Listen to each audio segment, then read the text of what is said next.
और अब बात करते हैं आज की 4 बड़ी खबरों की, जिन पर पूरे देश की नजरें टिकी हुई हैं। सबसे पहले खबर यूपी से, जहां सीएम योगी और बीजेपी के राष्ट्रीय अध्यक्ष जेपी नड्डा कानपुर से हुंकार उन्होंने भरी है और नड्डा ने बूथ अध्यक्षों को संबोधित करते हुए कहा कि हर बूथ पर बीजेपी को जिताना है और बड़ा बनाना है।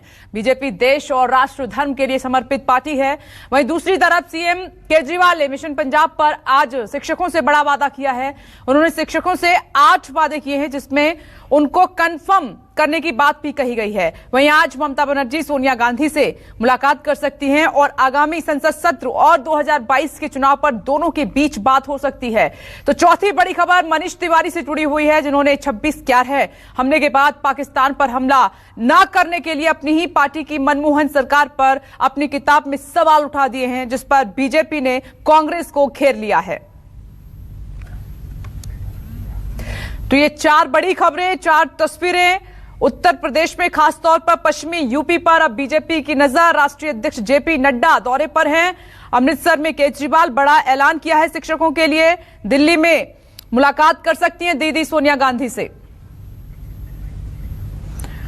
और पहली बड़ी खबर का रुख कर लेते हैं। पंजाब में कल महिलाओं को 1000 हर महीने रुपए देने का तोहफा देने के बाद आज आम आदमी पार्टी और सुप्रीमो और दिल्ली के मुख्यमंत्री अरविंद केजरीवाल ने टीचर्स के लिए एक बड़ा फैसला किया है। उनको खुशखबरी देते हुए कहा कि केजरीवाल ने टीचर्स को 8 गारंटी दी है, जिसमें टेम्परेरी टीचर्स को परमानेंट करने का वादा भी शामिल है। इसमें केजरीवाल ने कांग्रेस पर हमला करते हुए कहा कि पंजाब में सरकारी स्कूलों का बुरा हाल है और कई स्कूलों में तो 7-7 क्लासेस में एक ही टीचर है और अब दिल्ली की तर्ज पर पंजाब के स्कूल ठीक करेंगे। केजरीवाल ने कहा कि पंजाब के अंदर स्कूलों का माहौल बदलेंगे। कच्चे टीचर्स जो हैं उनको पक्के किए जाएंगे। टीचर्स को मन मुताबिक स्कूल दिया जाएगा। दिल्ली की ट्रांसफर पॉलिसी पंजाब में लागू की जाएगी। पंजाब की टीचर्स को ट्रेनिंग के लिए विदेश भी भेजा जाएगा। सभी टीचर्स का समय समय पर प्रमोशन भी किया जाएगा। शिक्षकों के खाली पड़े पद भी भरे जाएंगे।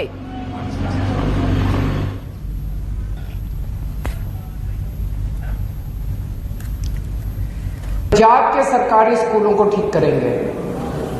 अब हमें करना आता है और हमें ही करना आता है और किसी पार्टी को करना नहीं आता। कांग्रेस की कितने राज्यों में सरकार है देश के अंदर? पिछले 70 साल में कितने राज्यों में कांग्रेस की सरकार बनी? पंजाब में अभी कांग्रेस की सरकार है। उनसे तो नहीं हुए सरकारी स्कूल ठीक, उन्होंने तो और बेड़ा गर्क कर दिया। बीजेपी की कितने राज्यों में सरकार है, उनसे तो ठीक नहीं हुए। अभी इस सरकार के पहले अकाली दल की 10 साल तक सरकार थी पंजाब के अंदर, उनसे तो ठीक नहीं हुए। आम आदमी पार्टी ने एक ही बार में एक मौका दिया था, दिल्ली की जनता ने एक ही बार में 5 साल के अंदर दिल्ली के सरकारी स्कूलों का कायाकल्प कर दिया। पंजाब के सरकारी स्कूलों को भी ठीक करेंगे। लेकिन आज मैं पंजाब के सारे टीचर्स को, चाहे वो कॉलेज के टीचर्स हो, चाहे कच्चे टीचर्स हो, चाहे पक्के टीचर्स हो, पंजाब के सारे टीचर्स को, अध्यापक जो होते हैं, टीचर्स जो होते हैं, वो समाज का सबसे महत्वपूर्ण हिस्सा होते हैं, सबसे मानयोग होते हैं, सबसे रिस्पेक्टेड होते हैं। मैं उन सबको आज आमंत्रित करता हूं, उनका आह्वान करता हूं कि जो हम पंजाब का पुनर्निर्माण करने जा रहे हैं, ये जो हमने बीड़ा उठाया है कि पंजाब को ठीक करना है, बिना शिक्षा को ठीक किए हम पंजाब को ठीक नहीं कर सकते। हमें अपने बच्चों का अगर भविष्य, जब तक हम बच्चों का भविष्य ठीक नहीं करेंगे, तब तक पंजाब ठीक नहीं हो सकता। और इस वक्त अमित पांडे अमृतसर से हमारे साथ लाइव जुड़ गए हैं। अमित, एक के बाद एक बड़े वादे अरविंद केजरीवाल की तरफ से किए जा रहे हैं। महिलाओं को 1000 रुपए देने के बाद अब शिक्षकों के लिए ये बहुत बड़े वादे किए उन्होंने।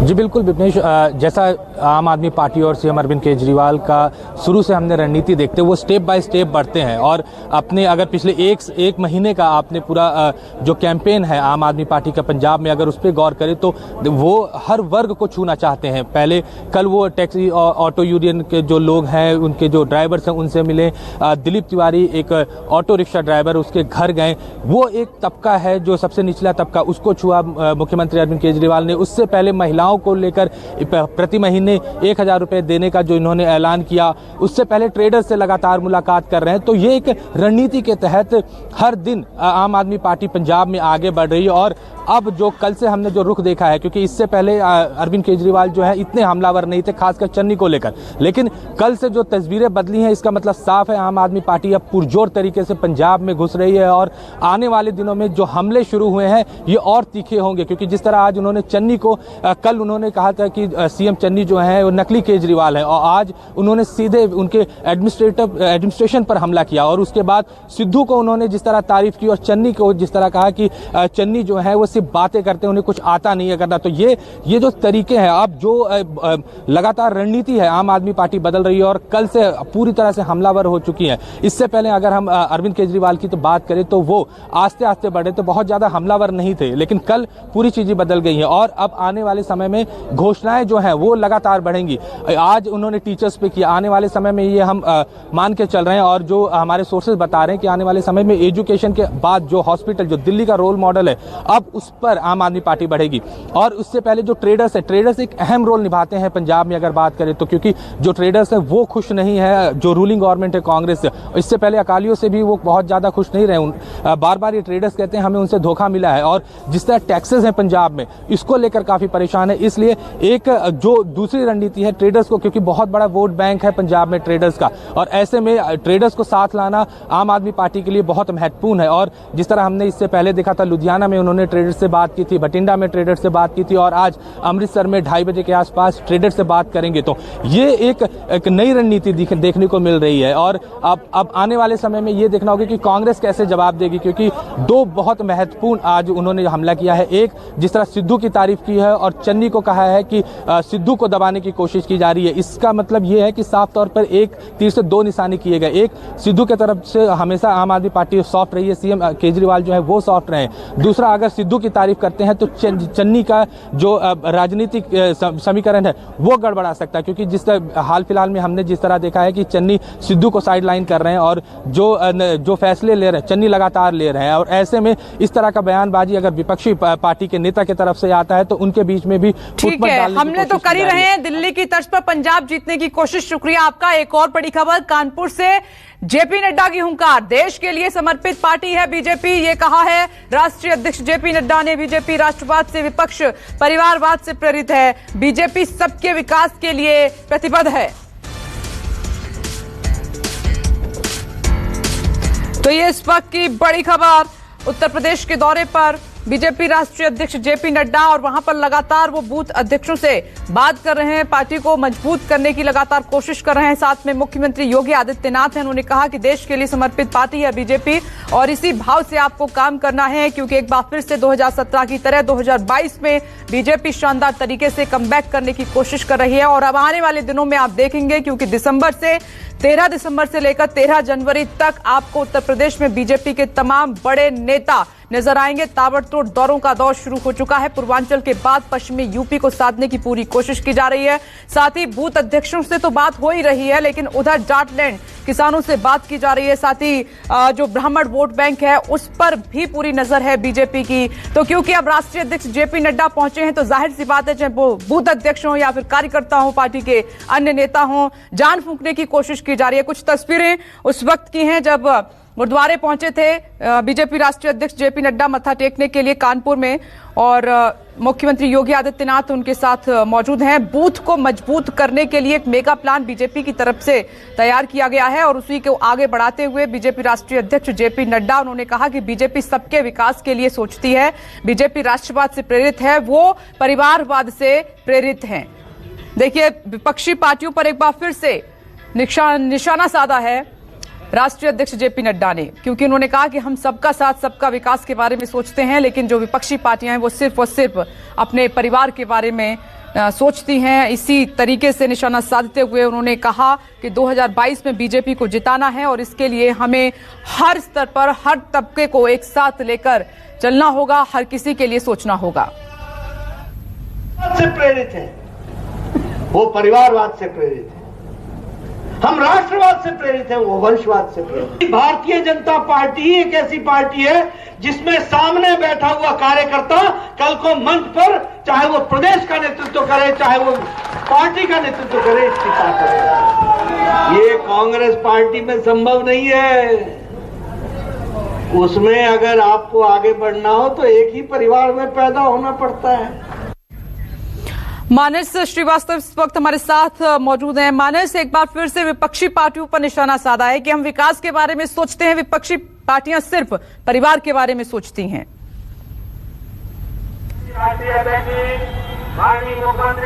देखिए, निश्चित तौर पर उत्तर प्रदेश में चाहे वो समाजवादी पार्टी और कांग्रेस पार्टी हो, दोनों के ऊपर ही परिवारवाद का आरोप लगाते हुए भारतीय जनता पार्टी लगातार हमलावर है। और इस वक्त हम जहां पर मौजूद हैं, ये रैली स्थल है। कहने को तो देखिए ये बूथ अध्यक्षों का सम्मेलन है, लेकिन तस्वीरें हम आपको दिखाएंगे कि मैदान के बाहर तक कतारें लगी हुई हैं। एक तरीके का कानपुर और बुंदेलखंड क्षेत्र का ये शक्ति प्रदर्शन भी है। जेपी नड्डा और उत्तर प्रदेश के मुख्यमंत्री योगी आदित्यनाथ इस वक्त रैली स्थल पर पहुंच चुके हैं और जो नारा दिया है कि अपना बूथ जिताएंगे और भाजपा को फिर से लाएंगे, इस नारे और संकल्प के साथ यहाँ पर कुछ ही देर में जेपी नड्डा जो तमाम बूथ अध्यक्ष आए हैं, न केवल उनको जो पूरे इस इलाके से, यानी जो कानपुर का क्षेत्र, जो बुंदेलखंड का क्षेत्र, यानी बुंदेलखंड के 7 जिले और कानपुर के साथ कानपुर देहात का जो इलाका है, यानी करीब 9 या 10 जिलों के तमाम कार्यकर्ता यहाँ पर मौजूद हैं। बड़ी संख्या में नेता यहाँ पर आए हुए हैं और वो सब जेपी नड्डा को सुनेंगे और उनसे जीत का मंत्र लेंगे। देखिए, भारतीय जनता पार्टी एक एक क्षेत्र में जाकर के काम कर रही है। अभी हमने देखा कि पूर्वांचल के पूरा इलाके को मत डाला तमाम बड़े नेताओं में, जिसमें खुद प्रधानमंत्री नरेंद्र मोदी भी शामिल थे। अभी यहाँ पर कार्यक्रम खत्म करने के सीधे बाद मुख्यमंत्री पहुंचेंगे दिल्ली, उसके बाद गाजियाबाद पहुंचेंगे, जहां पर 25 तारीख को नरेंद्र मोदी को आना है जेवर एयरपोर्ट का वहां पर उद्घाटन करने के लिए, वहां पर तैयारियों को देखना है। तो चाहे पश्चिम हो, चाहे पूर्वांचल का इलाका हो, चाहे वो हरित प्रदेश हो, रुहेलखंड हो, बुंदेलखंड हो, उन तमाम इलाकों में भारतीय जनता पार्टी की यह कोशिश हो रही है कि इसी तरीके के बूथ अध्यक्षों के सम्मेलन के साथ साथ जो भारतीय जनता पार्टी के ने अपने अब तक जो विकास के कार्य किए हैं उनको भी आम लोगों तक पहुंचाया जाए। और उसके लिए जो बूथ अध्यक्ष और पन्ना प्रमुख है, वो एक महत्वपूर्ण कड़ी होता है, क्योंकि वो अपने मोहल्ले में, अपनी कॉलोनी में रह के काम करता है। जिस तरीके से यहाँ पर आपको मैं बताऊं कि यहाँ पर जितने भी आप होल्डिंग्स देखेंगे, उस पर जगह जगह आपको नजर आ जाएगा कि प्रधानमंत्री गरीब कल्याण योजना के तहत 15 करोड़ लोगों को मुफ्त राशन दिया जा रहा है, 40 लाख आवासों का निर्माण किया गया है, 4 इंटरनेशनल एयरपोर्ट बनाए गए। ऐसे तमाम कामों का जिक्र किया जा रहा है, जिससे जो बूथ अध्यक्ष पन्ना प्रमुख जब जाएं आम जनता के बीच में, उनसे ये सवाल पूछेगा आम जनता की इस सरकार ने किया। यही प्लान है बीजेपी का, जन जन तक कामों को पहुंचा जाए। शुक्रिया आपका। एक और बड़ी खबर, कांग्रेस नेता मनीष तिवारी ने एक बार फिर अपनी ही पार्टी के खिलाफ मोर्चा खोल दिया है। मनीष तिवारी ने अपनी किताब में मुंबई हमले का जिक्र किया है। उन्होंने कहा कि उसके बाद कोई कार्रवाई नहीं किए जाने पर मनमोहन सरकार की आलोचना उन्होंने की। अपनी किताब में मनीष तिवारी ने लिखा है कि मुंबई हमले के बाद भारत को पाकिस्तान के खिलाफ सख्त कार्रवाई करनी चाहिए थी। कार्रवाई ना करना कमजोरी की निशानी है। अपनी किताब में उन्होंने ये भी लिखा कि जब किसी देश को अगर निर्दोष लोगों के कत्लेआम करने का कोई खेद नहीं, तो संयम ताकत की पहचान नहीं है, बल्कि कमजोरी की निशानी है। 26/11 एक ऐसा मौका था जब शब्दों से ज्यादा जवाबी कार्रवाई दिखानी चाहिए थी। उन्होंने मुंबई हमले की तुलना अमेरिका के 9/11 से करते हुए कहा कि भारत को उस समय जल्द जवाबी कार्रवाई करनी चाहिए थी। हम आपको बता दें कि 26 नवंबर 2008 की शाम पाकिस्तान के 10 आतंकी भारत में घुस आए थे और आतंकियों ने अलग अलग जगह जाकर गोलियां बरसाई थी। आतंकियों ने रेलवे स्टेशन, होटल, बार, ताज होटल, ओबरॉय होटल जैसी जगहों को निशाना बनाया था।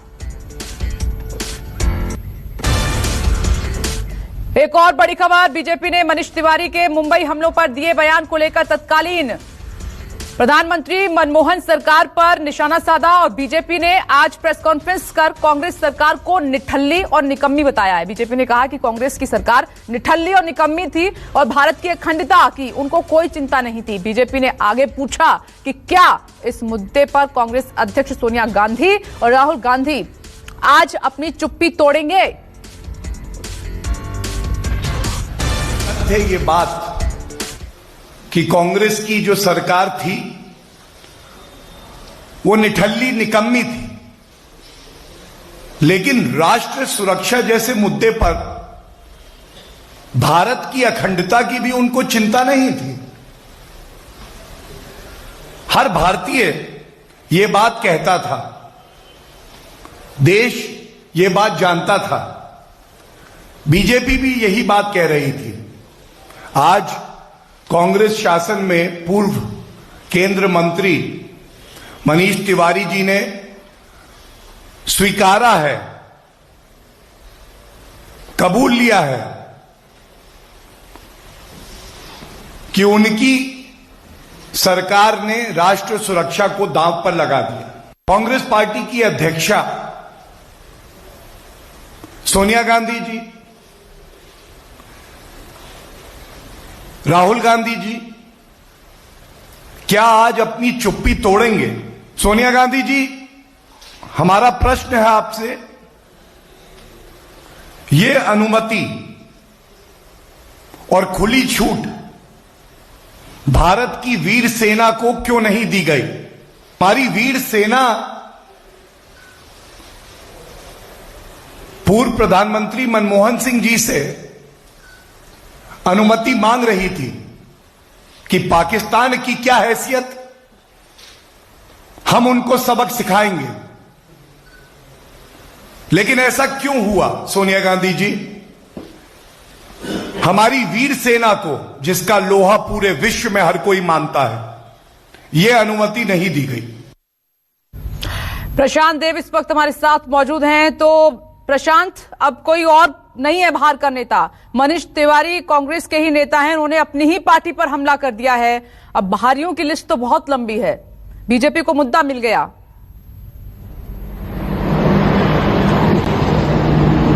बिल्कुल मुद्दा मिल गया है, क्योंकि देखिए मनीष तिवारी सिर्फ कांग्रेस के नेता नहीं है, बल्कि जिस वक्त ये घटना घटी और मनमोहन सिंह सरकार पे वो आरोप लगा रहे हैं, उस वक्त वो मंत्री थे, सरकार में शामिल थे, और उन्होंने अगर ऐसी बात लिखी है तो जरूर इसमें कांग्रेस को एक तरीके से काफी दिक्कत हो सकती है, क्योंकि विपक्ष लगातार, बीजेपी लगातार हमलावर हो रहा है और हमलावर होगा, वो भी खास ऐसे वक्त में जब 5 राज्यों में विधानसभा चुनाव सिर पर है, खासकर उत्तर प्रदेश, जहां पे बीजेपी लगातार कांग्रेस को हर मोर्चे पे हर तरीके से घेर रही है। ऐसे में एक अच्छा खासा मुद्दा जो कांग्रेस को परेशानी में डाल सकता है, मनीष तिवारी ने दे दिया है बीजेपी को। बीजेपी, जैसा कि अभी गौरव भाटिया को सुन रही थी, तो उन्होंने बताया कि किस तरीके से उन्होंने गलती, एक तरीके से कहते हैं गलती की, मतलब भारत की सेना को इजाजत नहीं दी और जो पाकिस्तान की तरफ से हमला हुआ उस पर जवाबी कार्रवाई नहीं की गई, यानी कि जो मोदी सरकार में सर्जिकल स्ट्राइक की गई, जो उरी का बदला लिया गया, वैसा बदला उस वक्त नहीं लिया गया, और उसको जो संयम की बात कही जा रही थी उसको उन्होंने कमजोरी बताया। तो इस तरीके से परेशानी जरूर होगी और आने वाले वक्त में भी और कड़ी आलोचना कांग्रेस को इस पे सहनी पड़ सकती है। और अभी कुछ दिन पहले ही सबको पता है कि सलमान, ठीक है,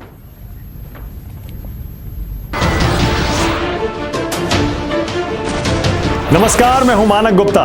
अगर आपको हमारा ये वीडियो पसंद आया हो तो इसे लाइक और शेयर जरूर करें, और हां, हमें सब्सक्राइब और फॉलो करना ना भूलें, ताकि आप देश और दुनिया की कोई खबर मिस ना करें। तो जुड़े रहिए हमारे साथ और देखते रहिए News 24।